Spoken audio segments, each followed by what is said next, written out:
पालखीचा हा सोहळा म्हणजे भाविकांसाठी आनंद सोहळा असतो।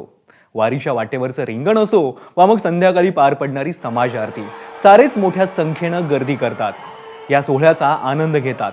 अशाच भाविकांशी संवाद साधलाय एबीपी माझाच्या वारकरी शिवलीला पाटील यांनी।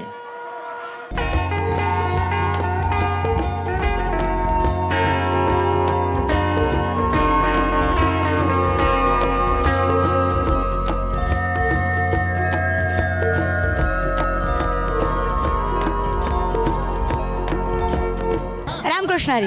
रिंगण सोहळा पार पडला की प्रत्येकाच्या चेहऱ्यावर येणारा आनंद हा वेगळा असतो आणि हा आनंद तुम्ही प्रत्येक व्यक्तिमत्वाच्या दृष्टिकोनात बघताय।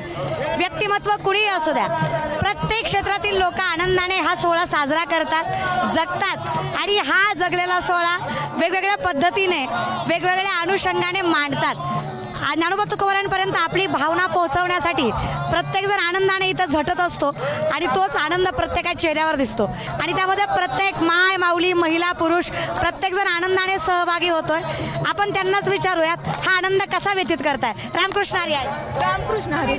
हो, इंदापूरचे। तुमच्या इंदापूरमध्ये रिंगण सोहळा पार पडतोय, मला सांगा तुम्ही आनंद व्यक्त करताय, कसं वाटतंय? खूप आनंद होतोय आम्हाला। या दिवसाची वाट बघताय? हो, खूप दिवसापासून एन्जॉय करताय। हा एन्जॉय दुसरीकडे मिळेल नाही। अगदी आनंदाने या सगळ्या मायमाऊला एन्जॉय करतायत, आनंद घेत आहेत आणि तो आनंद अगदीच वेगळा आहे जो तुम्ही स्वतः बघताय आणि सगळी मंडळी आनंदानं नाचतायत, गातायत आणि या रिंगण सोहळ्याचा आनंद घेत आहेत। अखंडितपणे आपण ही वारी अशीच अनुभवतोय आणि आपल्याला सुद्धा घर बसल्या या वारीचा आनंद काय असतो, या वारीचा सोहळा काय असतो हे अनुभवायला मिळतंय। त्याच्यामुळे या वारीचा आनंद अशाच पद्धतीनं आपण घेत राहूया। रामकृष्ण हरी।